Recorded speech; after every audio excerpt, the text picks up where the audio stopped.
Si os cuento esta historia hoy, quizás algunos de vosotros nunca más veáis a las personas de la misma forma. ¿Sabéis cuando crecéis creyendo que ciertas personas son como ángeles en la tierra, incapaces de hacer el mal? Pues bien, yo viví 52 años de mi vida creyendo en una mentira tan grande, tan sucia, que cuando descubrí la verdad pensé que me iba a morir de disgusto. Hola, mis queridos. Me llamo Dolores, pero podéis llamarme Lola. Tengo 71 años, nací en Peñablanca, un pueblo pequeño en el interior de Andalucía, en 1954. Hoy quiero compartir con vosotros una historia que guardé en el fondo de mi corazón durante casi 20 años. Una historia sobre fe traicionada, sobre descubrir que el hombre al que yo llamaba padre era en realidad un monstruo disfrazado de siervo de Dios. Antes de empezar, quería preguntaros desde dónde estáis viendo este vídeo. Dejádmelo en los comentarios ahí abajo. Me encanta saber que mi voz está llegando a tantos rincones diferentes de España. Y si podéis, dejad ese me gusta y suscribíos al canal. Esto ayuda mucho a esta viejecita a continuar contando sus historias, incluso las más dolorosas como esta de hoy. Necesité mucho valor para decidir contaros esto, porque esta no es solo mi historia, es la historia de muchas mujeres que sufrieron en silencio, protegidas por el manto de la religión y el miedo. Si estás viendo esto y has vivido algo parecido, que sepas que no estás sola. Y si conoces a alguien que necesita escuchar esta historia, compártela. A veces, la verdad es lo único que puede liberar un alma aprisionada. Esta historia comienza en 1954, cuando yo era solo una niña inocente que creía que todos los adultos del Salón del Reino eran santos. Pero también termina en 2005, cuando descubrí que el infierno a veces usa el nombre de Dios para esconder sus obras más sucias. Respirad hondo conmigo, porque vais a necesitar aliento para acompañar este viaje. Era el año 1960. Yo tenía apenas 6 años cuando mi familia se trasladó a Aguas Claras, una ciudad más grande que Peñablanca, con unos 15.000 habitantes en aquella época. Recuerdo que la casa nueva estaba en una calle empedrada, calle de las Acacias, número 42. Era una casa sencilla, de 2 habitaciones, salón pequeño, cocina al fondo y un patio con un árbol de higuera que mi madre, doña Concepción, adoraba. El olor de aquella casa todavía vive en mi memoria.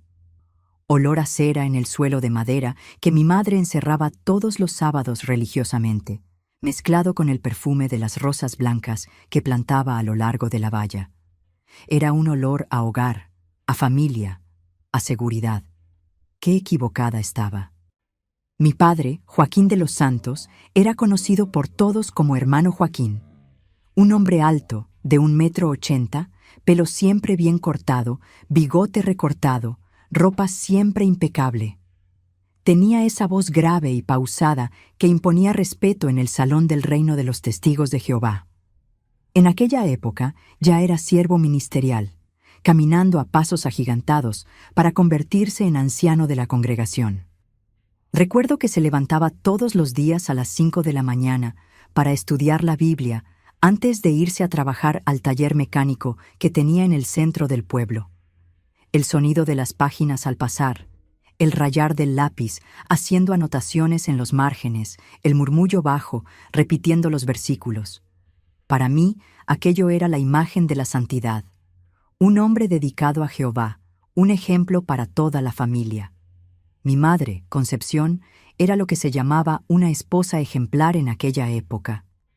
Pelo siempre recogido en un moño bajo, vestidos hasta la rodilla, nunca una palabra más alta. Cuidaba de la casa, de mí y de mi hermano pequeño, Benito, con una dedicación que yo pensaba que era amor puro. Hoy sé que era miedo disfrazado de sumisión. La rutina de nuestra familia giraba completamente en torno a las actividades del Salón del Reino. Los martes y jueves teníamos las reuniones, los domingos por la mañana el estudio bíblico y por la tarde el servicio del campo. Los sábados estaban reservados para el servicio del campo también, llamando de puerta en puerta para llevar la buena nueva a la gente del pueblo. Me encantaban esos días. Me levantaba temprano, me ponía mi vestidito más bonito, unas merceditas negras bien brillantes, y cogía fuerte la mano de mi madre mientras caminábamos por las calles de Aguas Claras. La gente nos saludaba con respeto, algunos incluso abrían sus casas para escuchar nuestro mensaje. En mi cabeza de niña, nosotros éramos especiales, elegidos por Dios para una misión sagrada. El Salón del Reino estaba en la calle Mayor, justo en el centro del pueblo. Era un edificio sencillo, pintado de blanco con detalles azules, pero para mí era el lugar más sagrado del mundo. Cuando empezaban las reuniones y todos cantaban los himnos, sentía un escalofrío de emoción. Aquellas voces elevándose juntas, hablando de esperanza, de un paraíso en la tierra, de justicia divina. Mi padre siempre se sentaba en la primera fila, a la derecha. Era el sitio de los hombres importantes de la congregación. Participaba activamente, respondía a las preguntas del dirigente, daba partes en la escuela teocrática. Todas las hermanas comentaban lo ejemplo de hombre temeroso de Dios que era. «Qué suerte tienes, Concepción, de tener un marido tan dedicado», oía siempre. Y mi madre sonreía, siempre sonreía. Pero ahora, tantos años después, consigo ver que era una sonrisa triste, una sonrisa de quien carga secretos demasiado pesados para un alma sola. Las mujeres de la congregación siempre elogiaban lo unida que era nuestra familia, cómo éramos un ejemplo para los demás. La pequeña Lola, siempre bien portada, siempre con las lecciones estudiadas, siempre participando. El pequeño Benito, tímido pero obediente. La hermana Concepción, dedicada y sumisa. Y el hermano Joaquín, líder natural, hombre de Dios. Si alguien me hubiera dicho en aquella época que esa imagen perfecta escondía el infierno, me habría reído. O quizás habría llorado de rabia por semejante blasfemia. Porque para mí, para todos nosotros, el hermano Joaquín era intocable. Era un pilar de nuestra fe, un ejemplo de rectitud. Recuerdo una vez, yo debía tener unos 8 años, cuando llegó una familia nueva a la congregación, la hermana Rosa y sus 2 hijas pequeñas. Estaba divorciada, cosa rara en la época, y algunos hermanos murmuraban sobre eso. Pero mi padre fue uno de los primeros en recibirlas con cariño, les ofreció ayuda, dijo que allí había una familia cristiana. «¿Ves, Lola?», me dijo mi madre aquel día. «Tu padre tiene un corazón bondadoso. Jehová bendice a hombres así». Y yo lo creí. Por supuesto que lo creí. ¿Por qué una hija dudaría de su propio padre? ¿Por qué una niña cuestionaría a un hombre al que todos respetaban y admiraban? La vida seguía en ese ritmo tranquilo y predecible. Colegio por la mañana, deberes por la tarde, reuniones durante la semana, servicio del campo los fines de semana. En las vacaciones escolares teníamos las asambleas de distrito, grandes encuentros que duraban 3 días enteros, con miles de testigos de Jehová de toda la región. Recuerdo especialmente una asamblea en Sevilla, cuando yo tenía 9 años. Nos alojamos en casa de un matrimonio de hermanos, y yo dormí en la misma habitación que su hija, una niña de mi edad llamada Lucía. Durante la noche, me contó que tenía miedo de quedarse sola con su padre cuando la madre salía. Dijo que le hacía cosas raras. Yo no entendí muy bien en aquel momento, pero se lo conté a mi madre al día siguiente. La vi palidecer, intercambiar una mirada extraña con mi padre, pero después me dijo que eran cosas de niños y que no debía repetir aquello a nadie. A veces las niñas se inventan cosas, Lola, y hablar mal de los hermanos es pecado, me explicó. Hoy, 60 años después, sé exactamente lo que la pequeña Lucía intentaba decirme. Y sé también por qué mi madre se puso tan nerviosa. Ella lo sabía. Siempre supo que había lobos disfrazados de corderos dentro de la congregación. Pero en aquella época, el silencio era más importante que la protección de las niñas. Nuestra rutina familiar era rígida, pero yo no veía rigidez. Para mí era organización divina. Mi padre llegaba del trabajo todos los días a las 6 de la tarde en punto. Cenábamos en silencio. No le gustaban las conversaciones durante las comidas. Después, él estudiaba sus publicaciones o preparaba las partes para las reuniones, mientras mi madre fregaba los platos y Benito y yo hacíamos los deberes. A las 9, todos a la cama, sin excepción. La casa se quedaba en silencio, y yo me dormía escuchando el murmullo de las oraciones de mi madre en la habitación de al lado. Eran oraciones largas, susurradas, que a veces parecían más súplicas desesperadas que agradecimientos.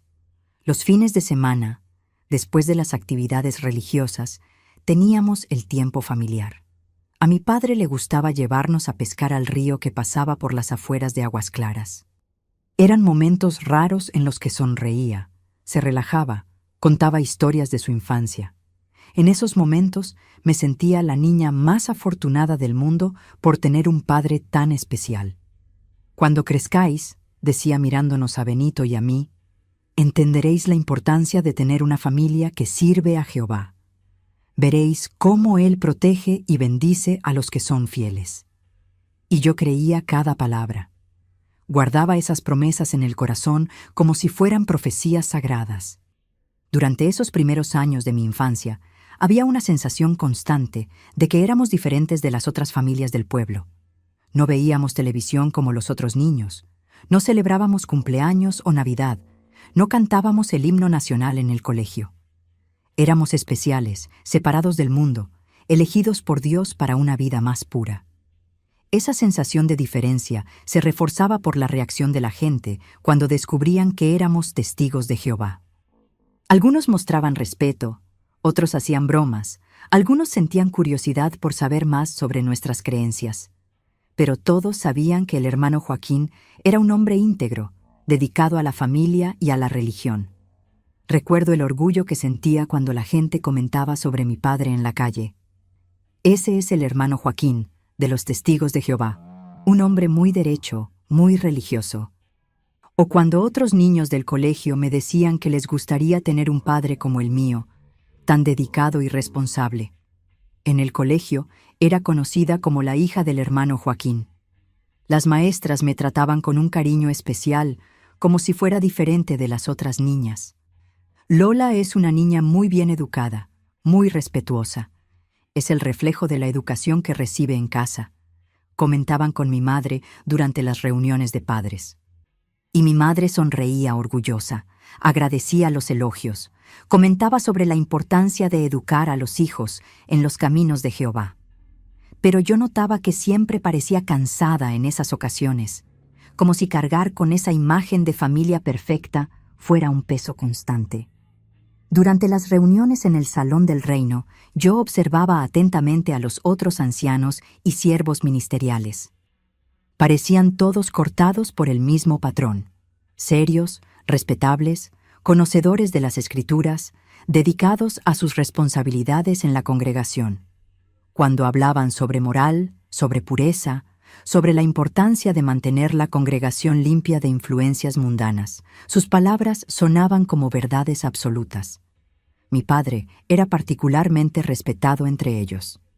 Cuando había cuestiones disciplinarias que resolver, cuando llegaban casos de hermanos que habían cometido pecados graves, siempre era el hermano Joaquín quien era llamado a participar en los comités judiciales. Tiene sabiduría para tratar situaciones delicadas, oía comentar a los otros ancianos. ¡Qué ironía tan cruel! El hombre que era visto como ejemplo de pureza moral estaba, en realidad, viviendo una vida doble que yo aún no conseguía ver completamente, pero que ya empezaba a manifestarse en pequeñas señales que mi mente infantil no sabía interpretar. Una de esas señales era la forma en que algunas hermanas de la congregación miraban a mi padre. No era solo respeto o admiración. Había algo más, algo que me hacía sentir incómoda sin que supiera explicar por qué. Era una mirada demasiado sumisa, demasiado temerosa, como si le tuvieran miedo, no solo respeto, y también estaba la cuestión del dinero. Nuestra familia siempre tuvo una situación económica mejor que la mayoría de las otras familias de la congregación. Mi padre explicaba esto diciendo que Jehová bendecía materialmente a aquellos que le servían fielmente. pero yo empezaba a notar que no todos los siervos fieles parecían recibir las mismas bendiciones materiales. El taller mecánico de mi padre prosperaba, pero no parecía tener clientes suficientes para justificar todo el dinero que siempre tenía disponible. Cuando preguntaba sobre esto, decía que tenía otros negocios además del taller, inversiones que Jehová había bendecido. ¿Pero qué inversiones eran esas? ¿Por qué nunca hablaba de ellas claramente? ¿Por qué, cuando llegaban ciertas visitas a casa, Benito y yo siempre éramos mandados a las habitaciones, prohibidos de participar en las conversaciones de los adultos? Estas preguntas empezaron a fermentar en mi mente aún en la infancia, como semillas de duda que tardarían años en germinar completamente. Pero ya eran el comienzo de una inquietud que crecería conmigo hasta explotar de forma devastadora en mi adolescencia. Fue alrededor de mis 12 años, en 1966, cuando empecé a percibir algunas cosas extrañas, aunque en aquella época no supiera interpretar las señales. Mi padre se había convertido en anciano de la congregación el año anterior, un honor que toda la familia celebró como una bendición de Jehová. Con esta nueva posición, nuestra casa se convirtió en un punto de encuentro frecuente para reuniones de los líderes de la congregación. Recuerdo que las noches de los jueves, después de las reuniones regulares en el Salón del Reino, algunos ancianos y siervos ministeriales venían a nuestra casa para lo que ellos llamaban reuniones administrativas. Mi madre siempre preparaba café y magdalenas, y Benito y yo éramos mandados a nuestras habitaciones más temprano. «Asuntos de adultos», decía papá con ese tono que no admitía preguntas.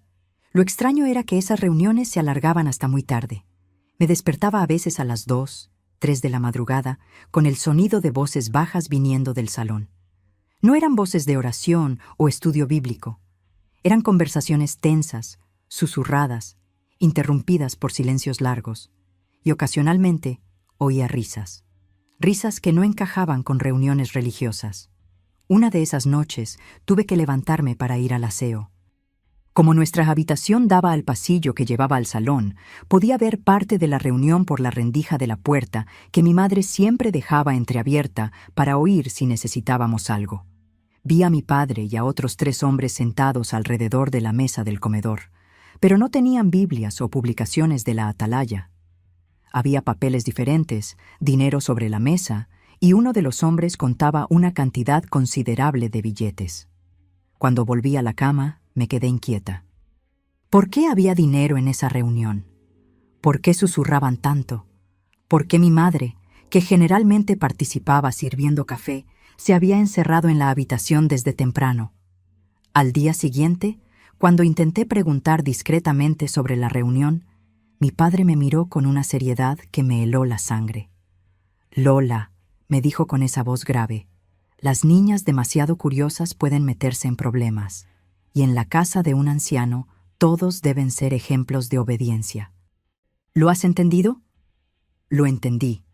O mejor dicho, entendí que no debía preguntar más. Pero la curiosidad había sido plantada, y empecé a prestar más atención a las cosas a mi alrededor. Fue más o menos en esa época cuando percibí cambios en el comportamiento de mi madre. Siempre había sido callada, pero empezó a quedarse extrañamente silenciosa. A veces la encontraba parada en medio de la cocina, mirando a la nada, con una expresión que no sabía nombrar. Cuando la llamaba, se sobresaltaba como si hubiera despertado de una pesadilla. «¿Estás bien, mamá?», le preguntaba. «Por supuesto, hija mía». Mamá solo estaba pensando en las cosas de Jehová, respondía siempre, pero la sonrisa no llegaba a los ojos. Empecé a notar también que tomaba unas pastillas pequeñas y blancas que guardaba en un frasco dentro del armario de la cocina. Cuando pregunté qué era, me dijo que eran vitaminas que el doctor Gerardo le había recetado. «Para estar más fuerte y sana», explicó. Pero la veía tomar esas pastillas con una frecuencia que no parecía normal para vitaminas. Otro detalle que me llamó la atención fue la llegada de nuevas familias a la congregación. Siempre mujeres solas, con hijos pequeños, o parejas jóvenes que parecían muy asustadas. Mi padre siempre se ofrecía para ayudarlas, y nuestra casa se convirtió en una especie de punto de apoyo para estos nuevos miembros. La hermana Marina llegó en marzo de 1967. Era una mujer guapa, de unos 30 años, con 2 hijos pequeños. Decía que se había mudado desde Córdoba después de que su marido la abandonara. Mi padre la recibió con los brazos abiertos, le ofreció trabajo en casa de una familia de la congregación, ayudó a conseguirle una casita de alquiler cerca de la nuestra. Lo que me intrigaba era cómo la hermana Marina siempre parecía medio desconectada durante las reuniones. Miraba fijo hacia adelante, respondía cuando le preguntaban algo, pero era como si estuviera en otro mundo. Y noté que después de que ella llegara, aquellas reuniones nocturnas en nuestra casa se hicieron más frecuentes. Una noche, estaba en el patio ayudando a mi madre a quitar la ropa del tendedero cuando vimos a la hermana Marina pasar por la calle. Eran casi las 10 de la noche, hora poco común para que una hermana anduviera sola por las calles. Caminó directamente hasta nuestra casa y entró por la puerta de atrás, como si ya conociera el camino. «Mamá, ¿por qué la hermana Marina ha entrado por detrás?», pregunté.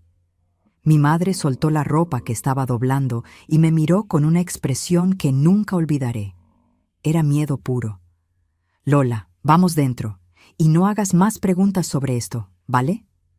Esa noche no pude dormir. Me quedé escuchando los sonidos que venían del salón.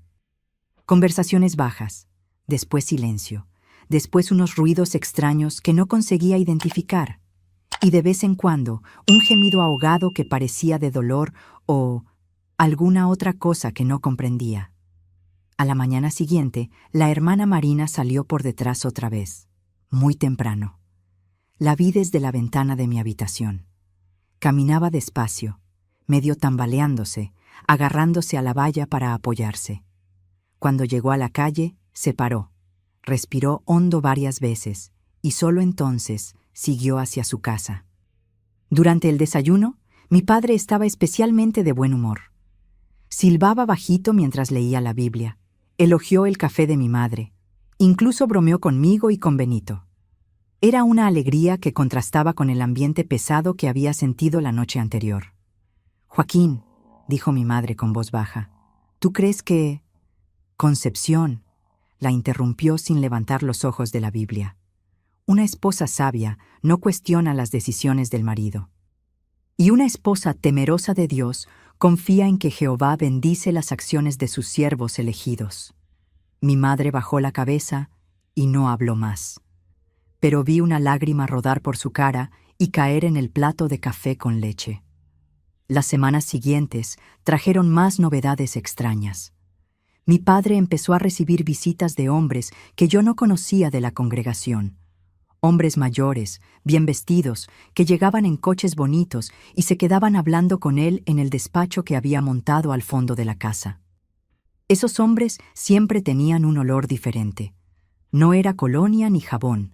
Era un olor más pesado, demasiado dulce, y me miraban a mí y a Benito de una forma que me hacía sentir incómoda. No era la mirada cariñosa que los hermanos de la congregación solían tener con los niños. Era una mirada que me hacía querer correr y esconderme. Una tarde, cuando volví del colegio más temprano porque la maestra se había puesto mala, encontré a uno de esos hombres hablando con mi padre en el salón. Pararon de hablar en cuanto me vieron y el hombre me miró de arriba abajo de una forma que me puso la carne de gallina. «¿Esta es tu hija, Joaquín?», preguntó con una voz melosa. «Sí, Lola, saluda al hermano Augusto». Extendí la mano para saludarlo, pero la cogió durante más tiempo de lo normal, pasando el pulgar por encima de mis dedos. «Niña guapa», dijo sonriendo. «¿Cuántos años tienes, cariño?» «12», respondí, intentando retirar la mano. «Ah, ya una señorita», continuó, aún cogiendo mi mano. «Seguro que pronto, muy pronto vas a estar interesada en tener novio, ¿verdad?». Mi padre se rió, pero era una risa forzada. «Lola es una niña muy estudiosa. Está centrada en las cosas de Jehová». Finalmente conseguí soltar la mano y corrí a mi habitación. Pero no antes de oír al hombre comentar con mi padre: «Hay que aprovechar mientras son puras, Joaquín. Después de que crecen demasiado, pierden la gracia». Esa conversación se quedó resonando en mi cabeza durante días. ¿Qué quiso decir con aprovechar? ¿Por qué habló de perder la gracia? ¿Y por qué mi padre no dijo nada para defenderme? Empecé a prestar más atención a las conversaciones de los adultos, principalmente cuando creían que no estaba escuchando. Durante las reuniones en el Salón del Reino, a veces captaba fragmentos de conversaciones entre los ancianos que no tenían sentido para mí. La hermana Paula se está adaptando bien al nuevo arreglo, oí una vez. ¿Y qué pasa con el problema de la hermana Marta? ¿Está siendo colaborativa?, preguntó otro. Después de la última conversación con el hermano Joaquín, entendió mejor cuál es su papel, respondió el primero. ¿Qué arreglo era ese? ¿Qué papel? ¿Por qué siempre parecían hablar en clave? Fue en esa época también cuando noté que mi madre empezó a tomar más de esas pastillas blancas. Y ya no era solo una por la mañana. Tomaba una en el desayuno, otra después de comer, y a veces la veía tomar una más antes de las reuniones nocturnas en nuestra casa. «Mamá, ¿estás enferma?», le pregunté un día. «No, hija mía. Es solo que a veces una necesita ayuda para estar más tranquila, para aceptar mejor las responsabilidades que Jehová nos da». Responsabilidades. Otra palabra que parecía tener un significado diferente cuando los adultos la usaban. Y entonces pasó algo que me afectó profundamente. La hermana Rosa, aquella que había llegado con las 2 hijas pequeñas cuando yo tenía 8 años, desapareció. Simplemente desapareció. Un domingo estaba en la reunión. El martes siguiente, su sitio estaba vacío.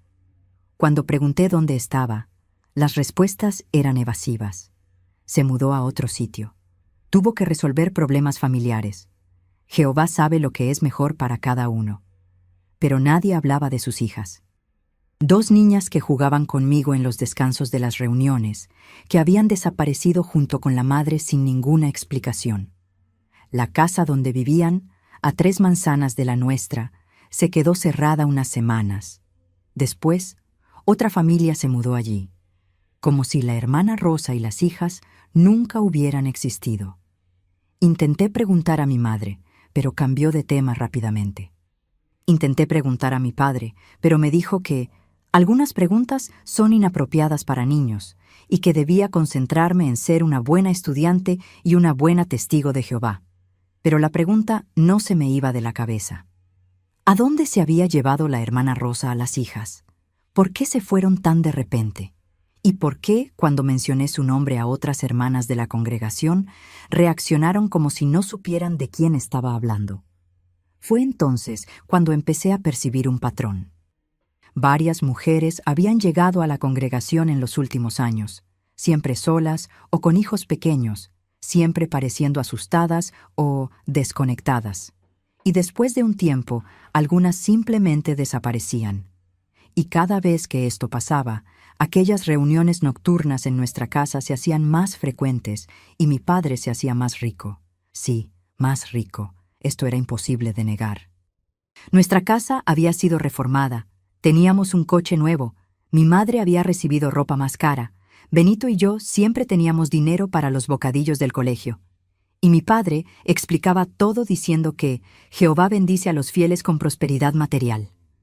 Pero yo empezaba a sospechar que esa prosperidad tenía un origen que no era divino. Durante ese periodo, también empecé a notar cambios en la dinámica de las reuniones en el Salón del Reino. Mi padre se había convertido en una figura aún más central en la congregación. Cuando hablaba, todos escuchaban con una atención que iba más allá del respeto normal. Era casi como si tuvieran miedo de contradecirle. Recuerdo una vez que una hermana más joven, recién casada, cuestionó durante el estudio bíblico una interpretación que mi padre había dado sobre el papel de las mujeres en la congregación. El silencio que siguió fue embarazoso. Mi padre la miró con esa expresión fría que yo conocía bien y dijo: «Hermana Claudia, una mujer cristiana debe tener cuidado de no demostrar espíritu independiente.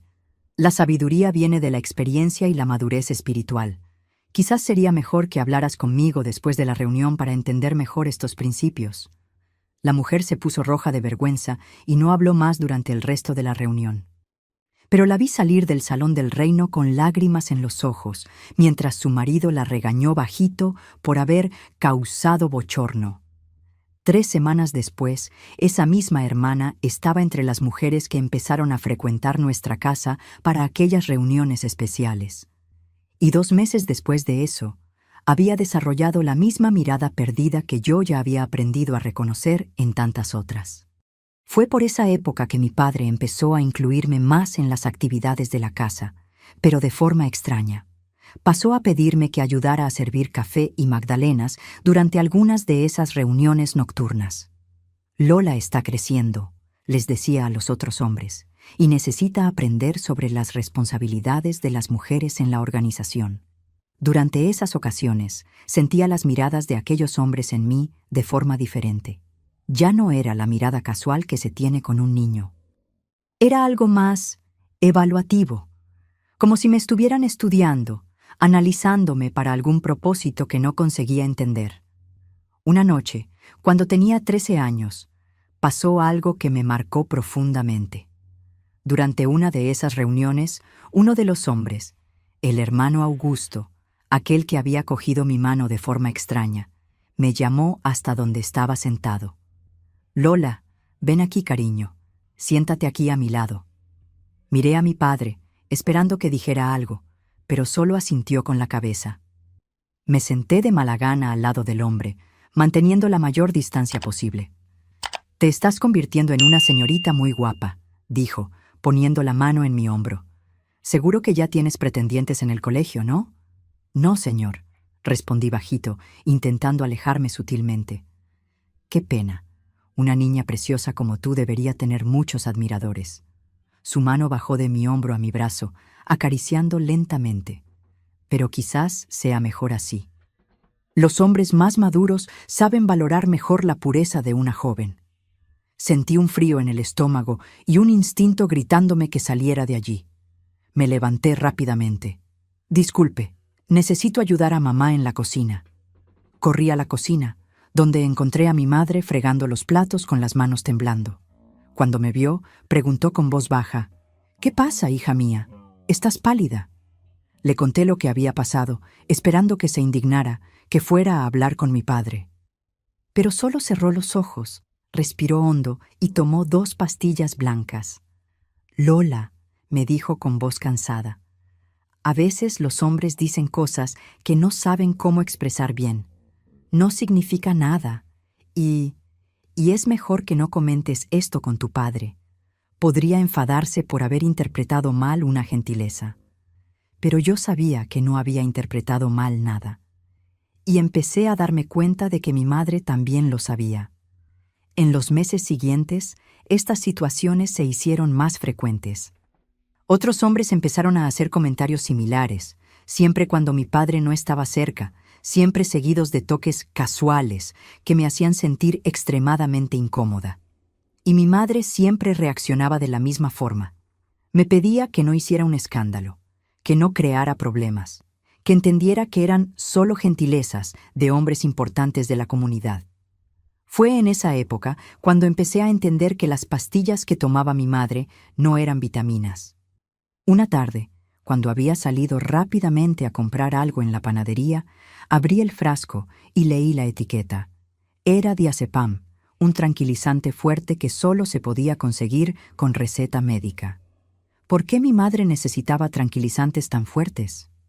¿Y por qué el doctor Gerardo, que era hermano de la congregación, seguía prescribiendo esas medicinas en cantidades cada vez mayores? La respuesta empezó a formarse en mi mente, aunque no quisiera aceptarla. Mi madre no estaba tomando esas medicinas por voluntad propia. Estaba siendo medicada para estar dócil, sumisa, incapaz de reaccionar a situaciones que una mujer lúcida jamás aceptaría. Y si esto le estaba pasando a ella, significaba que las otras mujeres de la congregación que tenían esa mirada perdida también estaban siendo medicadas de la misma forma. Mi padre no era solo un anciano respetado. Era el cabecilla de un plan que usaba la religión como fachada para algo mucho más siniestro. Y yo, que estaba creciendo y convirtiéndome en una señorita guapa, estaba siendo preparada para convertirme en la próxima víctima. Fue entonces cuando decidí empezar a prestar atención a todo. Cada conversación susurrada, cada mirada extraña, cada cambio en el comportamiento de las personas a mi alrededor. Si había algo terrible pasando en mi casa, en mi congregación, necesitaba descubrir qué era antes de que fuera demasiado tarde. Fue en mi cumpleaños número 15, en septiembre de 1969, cuando todo empezó a quedar más claro y más aterrador a la vez. En aquella época, los 15 años marcaban una transición importante para las chicas testigos de Jehová. Era cuando empezábamos a ser vistas como jóvenes adultas y podíamos participar más activamente en las actividades de la congregación. Mi padre organizó una pequeña fiesta en casa, solo para la familia y algunos hermanos más cercanos. Recuerdo que mi madre se pasó todo el día cocinando, pero parecía más nerviosa que contenta. Tomó esas pastillas blancas 3 veces solo esa mañana, y cuando pregunté si estaba todo bien, dijo que era solo ansiedad por querer que todo saliera perfecto. Durante la fiesta, me di cuenta de que los hombres me miraban diferente. Ya no era la mirada condescendiente que se tiene con los niños, sino algo más evaluativo. Como si me estuvieran viendo por primera vez, o viendo algo en mí que antes no habían notado. El hermano Augusto, aquel que me había hecho sentir incómoda meses antes, se acercó a mí durante la fiesta y dijo: «Lola, te estás convirtiendo en una señorita muy guapa. Tu familia debe estar orgullosa». Y entonces, bajando la voz para que solo yo oyera: «Estoy seguro de que pronto, muy pronto vas a poder ayudar de formas más maduras en las actividades de la congregación». No entendí lo que quiso decir, pero la forma en que lo dijo me dio escalofríos. Esa noche, después de que todos se fueran, oí a mis padres hablando en su habitación. No era una conversación normal. Mi madre estaba llorando. «Joaquín, todavía es una niña», la oí decir entre sollozos. «Concepción, sabes muy bien que no podemos permitirnos ser sentimentales.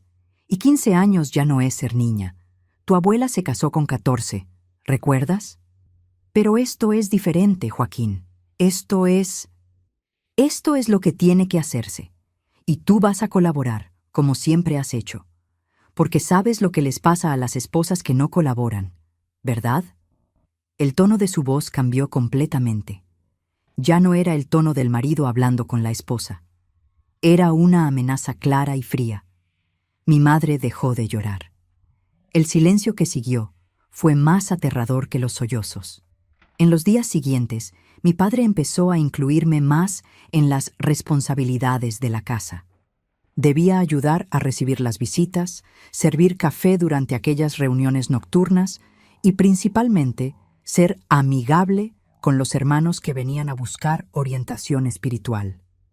«Lola», me dijo una mañana, «estás creciendo y necesitas aprender sobre las responsabilidades de las mujeres en la organización de Jehová. No todo se explica en las publicaciones. Algunas cosas se aprenden en la práctica, en el día a día». Empezó a explicarme que existían ayudas especiales que algunas hermanas prestaban para fortalecer la congregación. «Son actos de amor cristiano», decía, «formas de mostrar sumisión y gratitud por todo lo que Jehová nos da». Cuando pregunté qué tipo de ayuda era esa, dijo que lo aprendería poco a poco, que era un honor haber sido elegida para ese tipo de servicio especial y que no todas las jóvenes eran consideradas dignas de esa confianza. La semana siguiente a mi cumpleaños, llegó una nueva familia a la congregación, la hermana Lucía y su hija de 18 años, Mariana. Se habían mudado de un pueblo pequeño del norte de Andalucía después de que el marido de Lucía muriera en un accidente laboral. La hermana Lucía era una mujer muy guapa, de unos 35 años, pero siempre tenía esa mirada perdida que yo ya había aprendido a reconocer en las mujeres que llegaban a nuestra congregación. Y Mariana, a pesar de tener solo 3 años más que yo, parecía mucho mayor. Había una tristeza en su mirada que no pegaba con la edad. Mi padre se ofreció para ayudarlas, como siempre hacía. Les consiguió una casa para alquilar, trabajo para la hermana Lucía en una familia de la congregación, y se ofreció a dar estudios bíblicos especiales a Mariana, ya que todavía se estaba adaptando a la verdad. Fue durante uno de esos estudios bíblicos especiales cuando empecé a entender lo que realmente estaba pasando. Un jueves por la noche, después de la reunión en el Salón del Reino, Mariana vino a nuestra casa para ese tal estudio especial. Mi padre dijo que podía participar, que sería educativo para mí ver cómo dirigía estudios con jóvenes que tenían dudas sobre su fe. Empezó normal. Abrieron la Biblia, leyeron algunos versículos sobre sumisión y obediencia. Pero después de unos 20 minutos, mi padre empezó a hablar de cosas que no estaban en ninguna publicación de la Atalaya. «Mariana», dijo con esa voz pausada y autoritaria, «necesitas entender que servir a Jehová a veces exige sacrificios que no son fáciles de comprender.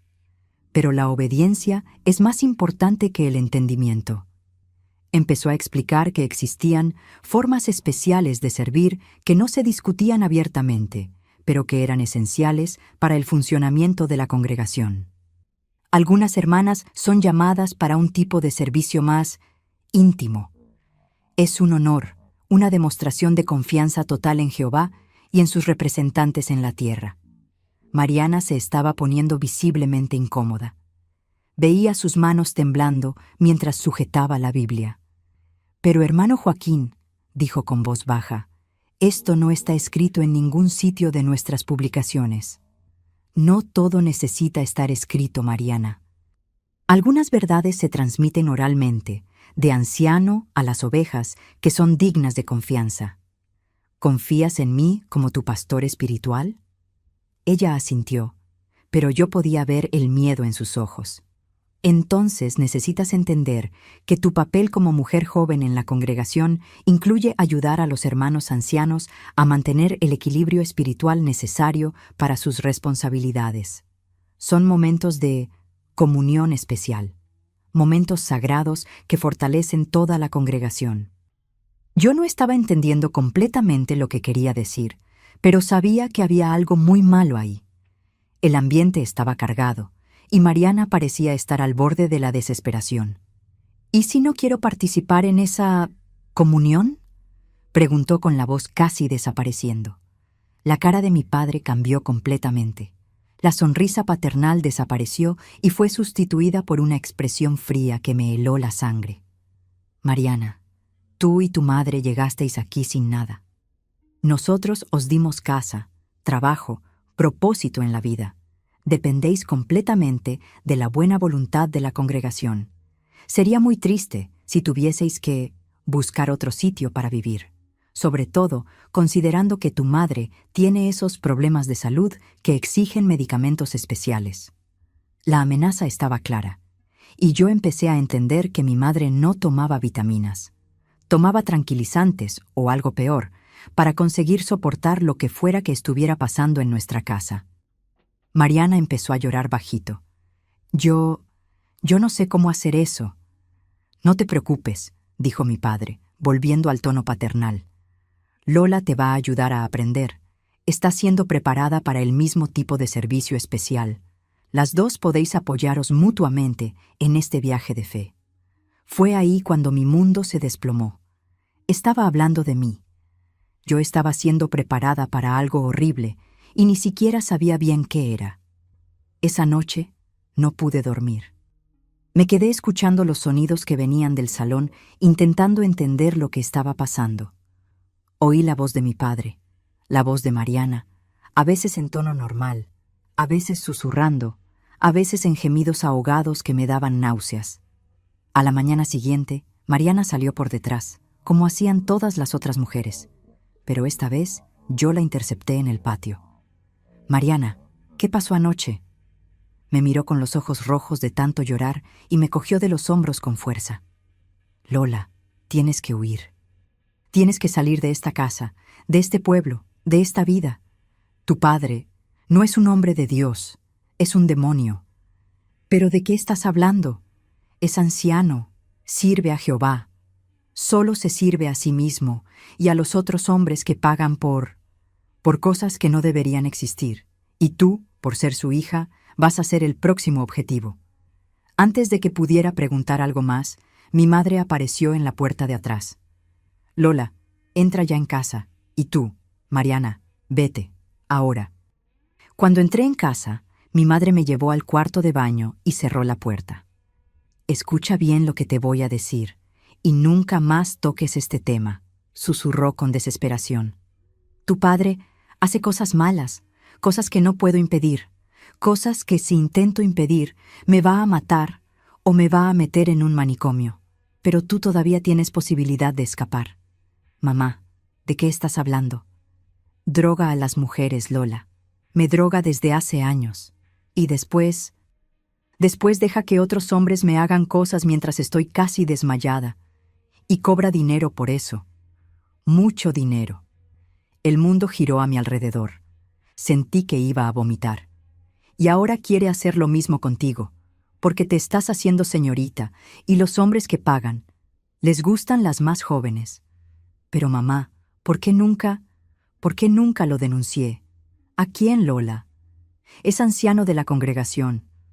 Los otros ancianos también participan en esto. La Guardia Civil del pueblo recibe dinero para quedarse callada. Y yo estoy tan enganchada a estas medicinas que me da que ya ni sé dónde empieza la realidad y dónde termina la pesadilla. Me abrazó con fuerza, llorando.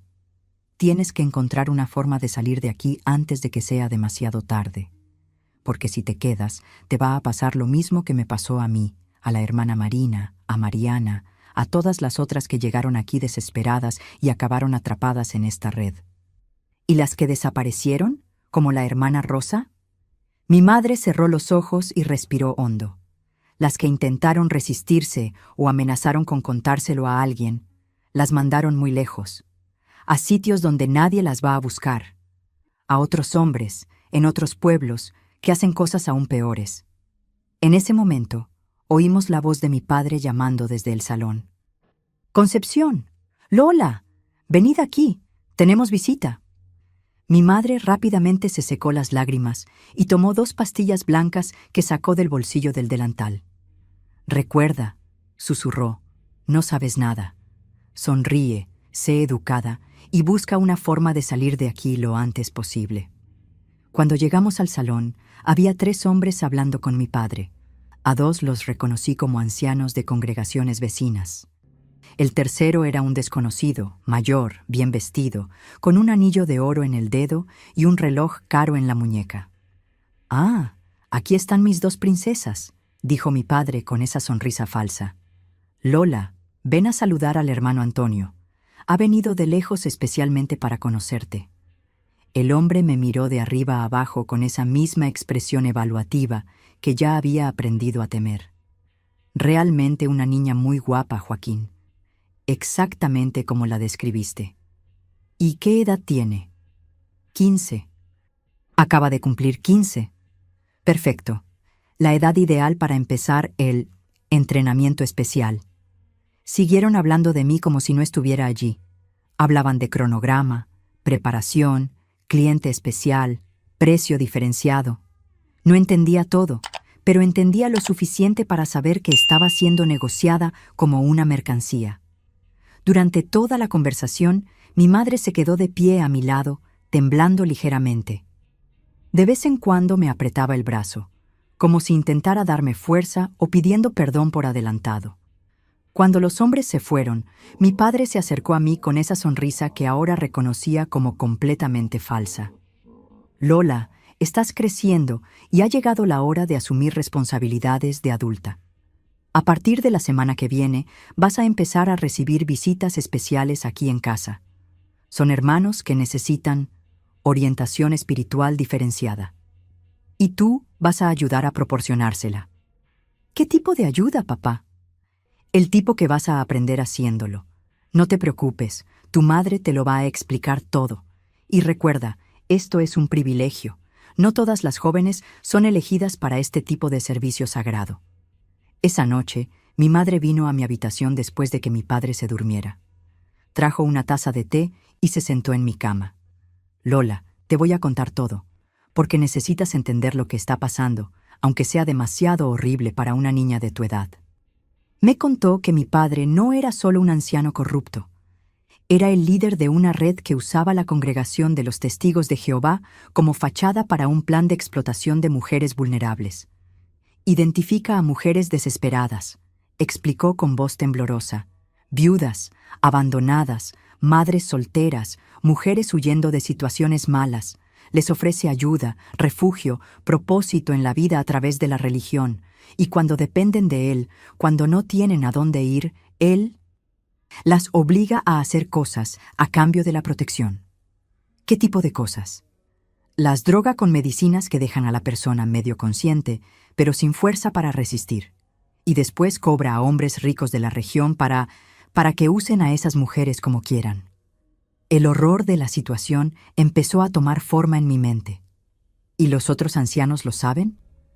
Algunos participan directamente, otros hacen la vista gorda a cambio de dinero o favores. Y algunos realmente no lo saben, pero aunque lo supieran, ¿quién iba a creer que un hombre tan respetado en la comunidad hacía estas cosas? ¿Y tú, mamá? ¿Cómo empezó?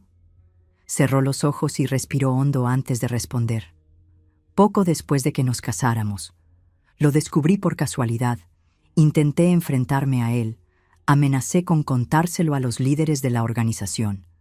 Fue cuando me enseñó qué tipo de hombre era realmente. Me pegó hasta que me desmayé, y después empezó a darme estas medicinas. Enseñó el frasco con las pastillas blancas. Al principio era solo para mantenerme tranquila, para que no causara problemas, pero después descubrió que podía ganar dinero ofreciéndome a otros hombres también.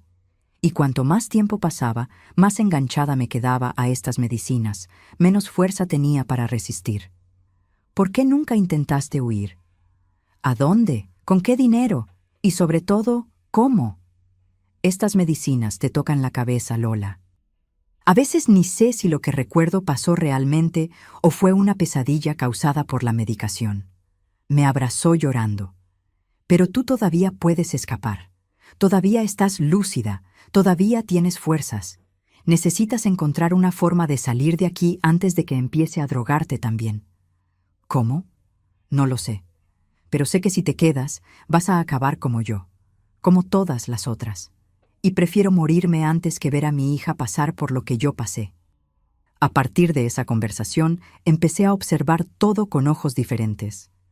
Vi cómo mi padre manipulaba a las mujeres vulnerables de la congregación, cómo usaba su posición de anciano para ganar confianza, cómo las aislaba gradualmente de cualquier red de apoyo antes de empezar a explotarlas. Vi también cómo el plan estaba bien organizado. Los otros ancianos que participaban se turnaban en las visitas especiales. El doctor Gerardo proporcionaba los medicamentos necesarios.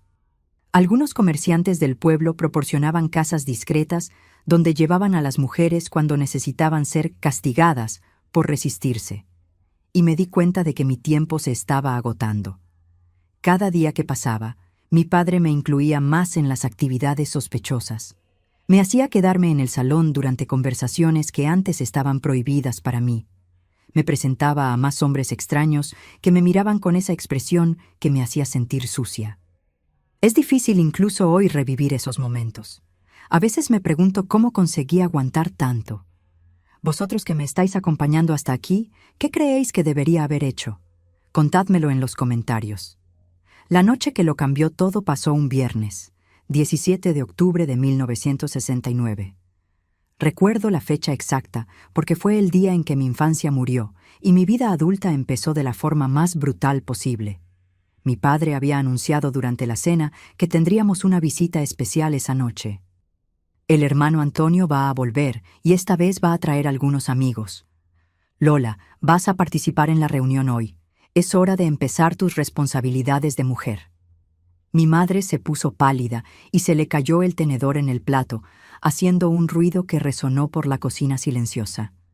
Joaquín, dijo con voz temblorosa, quizás sería mejor esperar un poco más. Todavía es muy... Concepción. Su voz cortó el aire como una cuchilla. No tienes derecho a opinar sobre decisiones que no te corresponden. Y te sugiero que tomes tus medicinas antes de que lleguen los invitados. Tú también vas a participar hoy. Vi a mi madre tragarse 3 pastillas blancas de una vez, sus manos temblando tanto que casi tiró el vaso de agua. Después de cenar, mi padre me llamó para una conversación en su habitación. Lola, hoy vas a descubrir cuál es tu verdadero propósito en la vida. No es ser solo una testigo de Jehová común. Has sido elegida para algo mayor, algo que va a garantizar prosperidad para nuestra familia y fortalecimiento para la congregación. Abrió el cajón de la cómoda y sacó un frasco igual al de mi madre, lleno de pastillas blancas. Esto te va a ayudar a relajarte, a aceptar mejor tus nuevas responsabilidades. Es normal ponerse nerviosa la primera vez. No quiero tomar eso, dije, retrocediendo.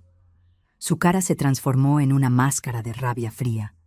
No tienes elección, Lola. O lo tomas voluntariamente, o te voy a obligar a tomarlo.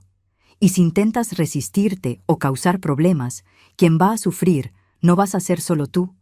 Tu madre también va a pagar por tus rebeldías. Miré hacia la puerta de la habitación, pensando en correr, pero él estaba bloqueando la salida. Y ni se te ocurra huir. ¿A dónde vas a ir? Tienes 15 años, no tienes dinero, no conoces a nadie fuera de la congregación. Y aunque consiguieras salir del pueblo, tengo contactos en todas partes. Te encontrarían y te traerían de vuelta, y entonces las cosas se pondrían mucho peores. Cogió 2 pastillas del frasco y me las tendió junto con un vaso de agua. Tómatelas ahora, y recuerda que cuanto menos te resistas, menos te va a doler. Mirando esas pastillas en la palma de su mano, tuve una epifanía. Vi toda mi vida desplegándose ante mí. Años y años siendo drogada, siendo ofrecida a hombres asquerosos, perdiendo completamente la dignidad y la cordura como mi madre. Vi a Benito creciendo y quizás siendo obligado a participar en ese plan horrible. Vi a otras niñas llegando a la congregación y pasando por el mismo destino, y en ese momento algo dentro de mí se negó a aceptar. Algo que ni yo sabía que existía se rebeló contra ese destino. No, dije, y mi propia voz me sorprendió por la firmeza. ¿Cómo dices? He dicho que no. No voy a tomar esas medicinas, no voy a participar en esa cosa horrible que haces. Dio un paso hacia mí, la cara roja de rabia. Mocosa insolente. ¿Crees que tienes elección? Sí la tengo, y elijo no formar parte de esto. Fue cuando me pegó. Una bofetada tan fuerte que me tiró al suelo. El sabor de la sangre llenó mi boca.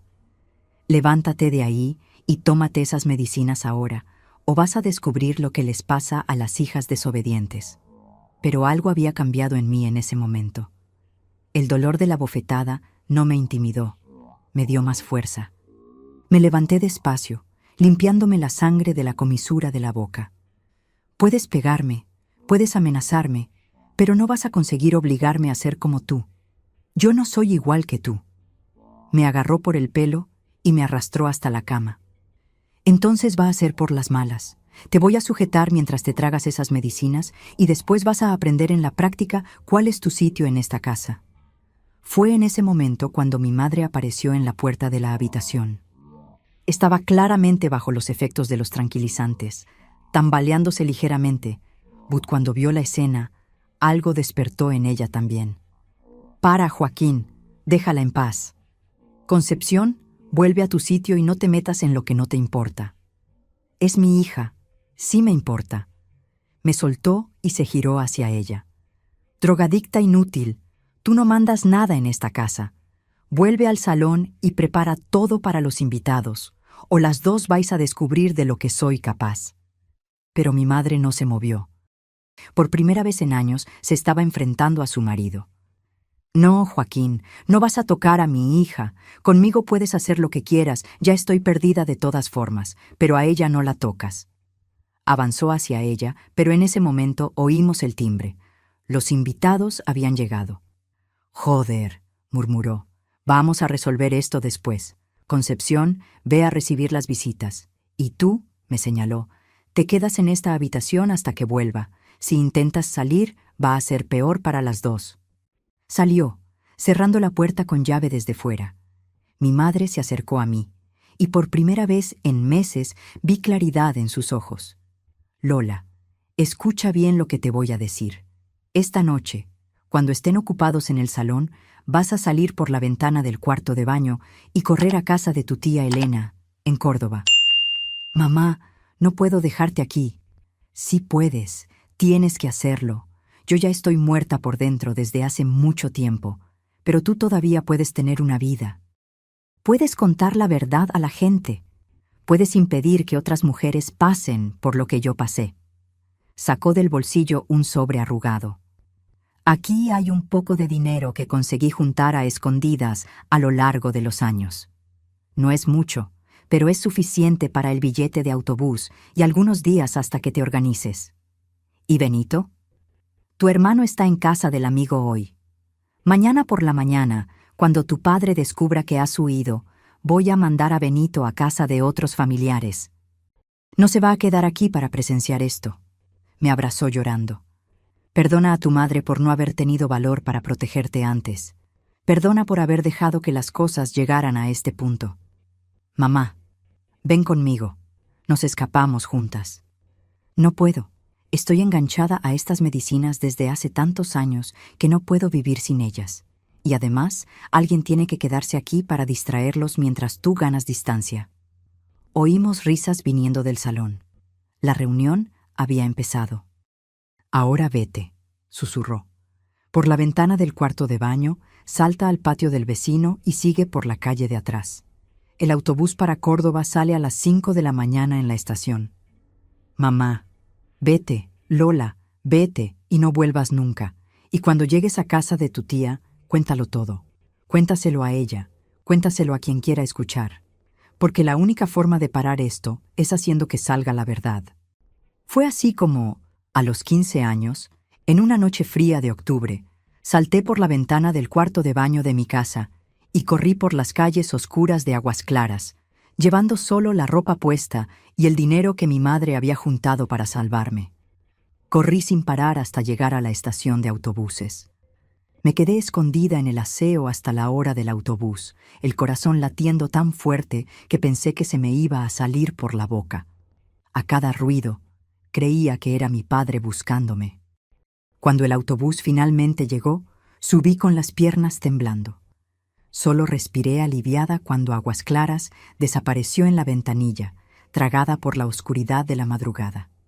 Fue la primera vez en la vida que desobedecí a mi padre, y fue la decisión que me salvó la vida. En ese momento de mi vida, realmente no sabía si conseguiría seguir adelante. La incertidumbre era mi única compañía constante. ¿Habéis sentido alguna vez ese miedo a lo desconocido? Dejad vuestro corazón en los comentarios si este relato os está tocando. Llegué a Córdoba a las 8 de la mañana del sábado, agotada y todavía en shock por todo lo que había pasado. Mi tía Elena, hermana menor de mi madre, se sorprendió al verme en su puerta a esa hora, con la cara hinchada por la bofetada y los ojos rojos de tanto llorar. «¿Lola? Hija mía, ¿qué haces aquí? ¿Dónde está tu madre?» Entré en su casa y me derrumbé.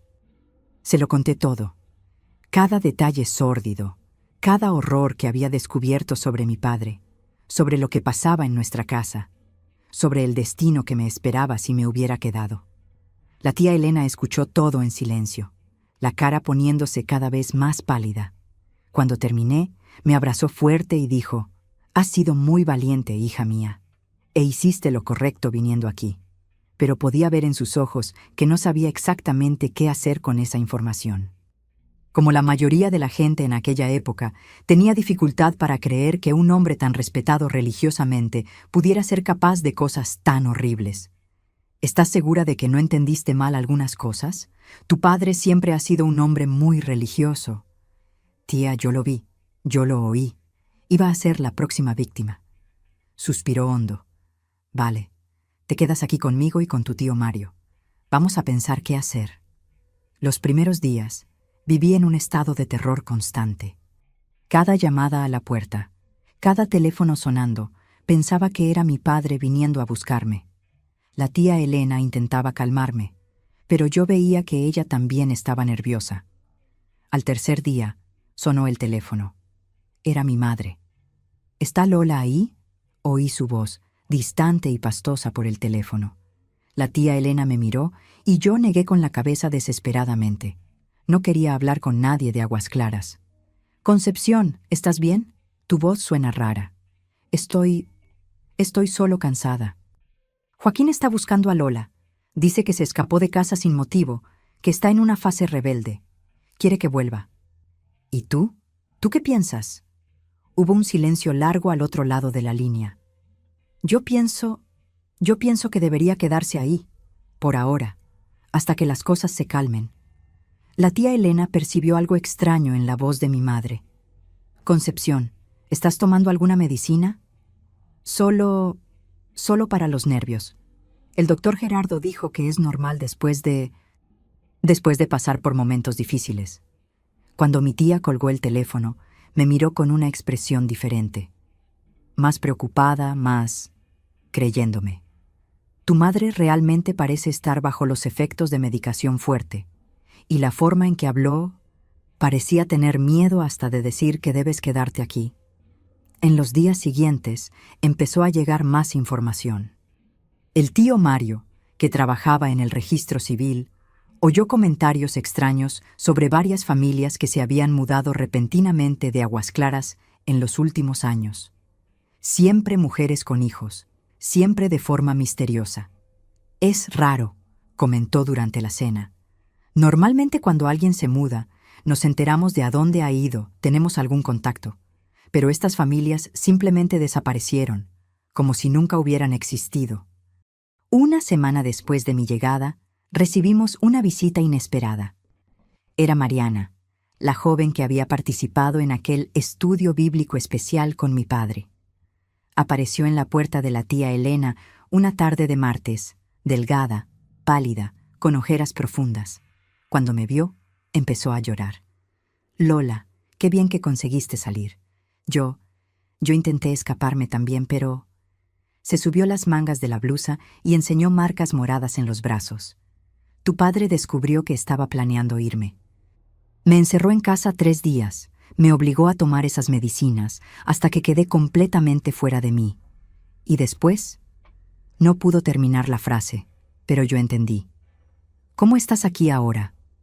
Mi madre, ayer por la mañana amaneció muerta. El doctor Gerardo dijo que fue sobredosis accidental de las medicinas que tomaba para la depresión. Pero yo sé que no fue accidental. Se tomó todo a propósito para no tener que seguir viviendo ese infierno. La tía Elena trajo agua para Mariana y se sentó con nosotras. Hija mía, tienes que contar estas cosas a la Guardia Civil. Mariana se rió, pero era una risa amarga. ¿A qué Guardia Civil? El sargento de Aguas Claras cena en casa del hermano Joaquín todas las semanas. La mitad de los guardias civiles del pueblo frecuentan esas reuniones especiales. Fue en ese momento cuando la tía Elena finalmente entendió la dimensión real de lo que estábamos enfrentando. No era solo un hombre pervertido. Era una red, un plan que involucraba a autoridades locales, líderes religiosos, hombres influyentes de la región. ¿Y ahora? ¿Qué hacemos? Yo me voy a Madrid, dijo Mariana. Tengo una prima allí que dice que puede ayudarme a empezar una vida nueva, lejos de todo esto. ¿Y yo? Pregunté. Tú te quedas aquí y construyes una vida lejos de esta locura, dijo la tía Elena. Vas a estudiar, vas a trabajar, vas a ser una mujer independiente. Y cuando seas mayor, si quieres, puedes contar tu historia a quien quiera escuchar. Pero yo sabía que no sería tan simple. Aguas Claras estaba a solo 2 horas de Córdoba. Mi padre conocía gente en toda la región. Y tarde o temprano vendría a por mí. 2 semanas después, mis miedos se confirmaron. El tío Mario llegó a casa visiblemente nervioso. Lola, tu padre ha estado aquí hoy. Pasó por el registro preguntando si sabía algo sobre ti.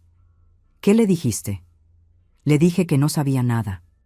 Pero él no parecía creerme, e hizo unas amenazas veladas sobre familias que se meten donde no deben. Esa noche, la tía Elena me llamó para una conversación seria. Lola, creo que no estás segura aquí. No del todo.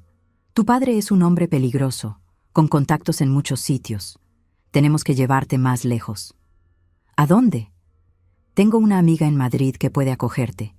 Allí puedes conseguir trabajo, estudiar por las noches, construir una vida completamente nueva. Y es lo suficientemente grande para que te pierdas entre tanta gente. La idea me aterrorizaba. Salir de Córdoba significaba alejarme aún más de mi madre, de Benito, de todo lo que conocía. Pero al mismo tiempo sabía que era la única forma de tener una oportunidad real de libertad. ¿Y si mamá me necesita? Tu madre hizo su elección cuando te ayudó a huir. Sabía que quizás nunca más te vería, pero prefirió salvarte antes que verte destruida. Durante esos días en Córdoba, empecé a entender dimensiones del plan de mi padre que no había percibido antes. A través de las conversaciones con Mariana y de las investigaciones discretas del tío Mario, descubrí que la red era mucho mayor de lo que imaginaba. Había otras congregaciones de testigos de Jehová en la región que estaban involucradas. Otros ancianos que seguían el mismo patrón: identificar mujeres vulnerables, ofrecer ayuda, crear dependencia y después explotarlas sexualmente a cambio de dinero. Es como si fuera una franquicia, me explicó Mariana con amargura. Tu padre enseña a los otros cómo hacerlo, se lleva un porcentaje de los beneficios y todos quedan protegidos porque nadie va a sospechar de hombres tan religiosos. También descubrí que había una jerarquía dentro del plan. Los hombres que pagaban más tenían acceso a las mujeres más jóvenes y más guapas. Los que pagaban menos se quedaban con las mayores o las que ya estaban más desgastadas por el uso constante de drogas. Y había castigos específicos para mujeres que intentaban resistirse o huir. Algunas eran mandadas a otras ciudades, donde hombres aún más violentos las esperaban. Otras simplemente desaparecían, y sus muertes siempre se explicaban como accidentes o suicidios. Por eso es tan importante que hayas conseguido salir, me dijo Mariana, porque una vez que entras en ese sistema, es casi imposible escapar. Tienen contactos en todas partes, saben cómo encontrar a quien huye, y siempre tienen formas de hacer que la gente vuelva. Fue durante una de esas conversaciones cuando Mariana me contó algo que me heló la sangre. Lola, hay una cosa que tengo que contarte, sobre tu hermano. ¿Qué pasa con Benito? Tu padre está preparando a Benito para que se haga cargo de parte del negocio cuando sea mayor. Le está enseñando a identificar niñas vulnerables en el colegio, a ganar su confianza, a traerlas a casa. No es posible. Benito es solo un niño. Los niños crecen, Lola. Y si se quedan en ese ambiente, aprenden que eso es normal. Tu padre se está criando un sucesor. La idea de que mi hermanito pudiera ser corrompido por ese monstruo me dio fuerzas renovadas para luchar por mi propia libertad. Si conseguía construir una vida nueva, quizás algún día pudiera volver para salvarlo también. Fue así como, 3 semanas después de huir de casa, me vi otra vez en una estación de autobuses, esta vez con destino a Madrid. La tía Elena me dio ropa, un poco más de dinero y principalmente esperanza. Eres fuerte, Lola, más fuerte de lo que imaginas, y vas a conseguir construir una vida buena lejos de toda esa maldad. Cuando el autobús partió, miré por la ventanilla y vi Córdoba desapareciendo en el horizonte.